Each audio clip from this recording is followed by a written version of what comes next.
하나님께서 오늘 우리에게 주시는 말씀은 역대하 7장 15절부터 16절까지의 말씀입니다. 이제 이곳에서 하는 기도에 내가 눈을 들고 귀를 기울이리니 이는 내가 이미 이 성전을 택하고 거룩하게 하여 내 이름을 여기에 영원히 있게 하였음이라. 내 눈과 내 마음이 항상 여기에 있느니라. 아멘. 예전에 중고등부 학생들과 함께 해외 비전 트립을 함께 다녀온 적이 있습니다. 현지에서 학생들끼리 조를 나눠서 활동을 하는 프로그램이 있었는데요.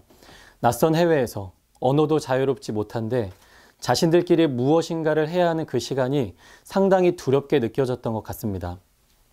그래서 학생들이 사용할 수 있는 언어도 가르쳐주고 또 사용할 수 있는 충분한 돈도 주고 교통편도 자세히 알려주었습니다. 그리고 비상시에 연락할 수 있는 연락처도 알려주었습니다.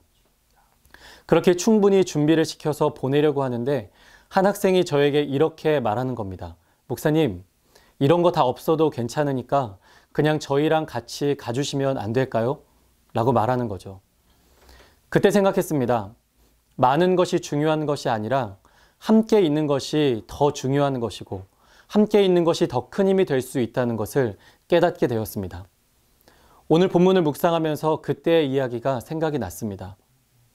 오늘 우리가 읽은 본문은 솔로몬이 성전 건축을 마치고 성전을 봉헌한 이후에 하나님께서 솔로몬에게 나타나 하셨던 말씀입니다.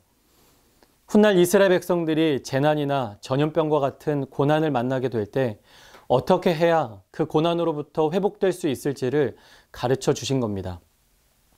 내 이름으로 일컫는 내 백성이 그들의 악한 길에서 떠나 스스로 낮추고 기도하여 내 얼굴을 찾으면 내가 하늘에서 듣고 그들의 죄를 사하고 그들의 땅을 고칠지라.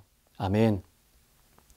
솔로몬과 이스라엘 백성들이 아무리 큰 어려움을 만나게 되더라도 그들이 스스로 악한 길에서 떠나서 겸손히 하나님의 도우심을 구하기만 하면 하나님은 그들의 삶을 고쳐주신다는 약속을 하고 계신 겁니다.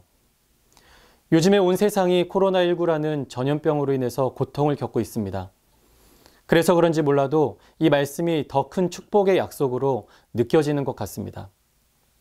우리가 악한 길에서 떠나 겸손히 하나님의 도우심을 구하면 하나님께서는 우리를 모든 질병으로부터 고쳐주시고 또 더 나아가서 우리가 스스로 해결할 수 없는 많은 문제들을 해결해 주실 것이라는 이 말씀이 너무나 큰 축복과 소망으로 우리의 삶에 다가옵니다.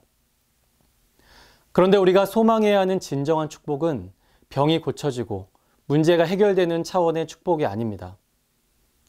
오늘 읽었던 역대하 7장 15절을 보면 하나님께서 성전에서 드려지는 기도에 귀를 기울이신다는 것입니다. 이어서 16절을 보면 하나님의 눈과 마음이 항상 성전에 있을 것이라고 약속하십니다.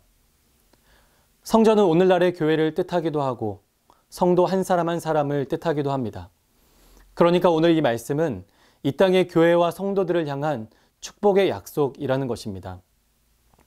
하나님께서 우리의 기도에 귀를 기울이시고 하나님의 시선과 하나님의 마음을 항상 우리의 삶에 두시겠다는 것입니다. 사랑하는 여러분, 이것보다 더 큰 축복이 어디에 있겠습니까? 내가 다른 사람보다 무엇인가를 상대적으로 많이 가지고 있는 것이 내 삶을 안전하게 해주지 못합니다. 왜냐하면 우리는 내 삶에 어떠한 문제가 생길지도 모르고 또 그러한 문제가 얼마나 많이 또 자주 내 삶에 찾아올지 다 예측할 수 없기 때문입니다. 지금 우리가 겪고 있는 코로나19처럼 말이죠.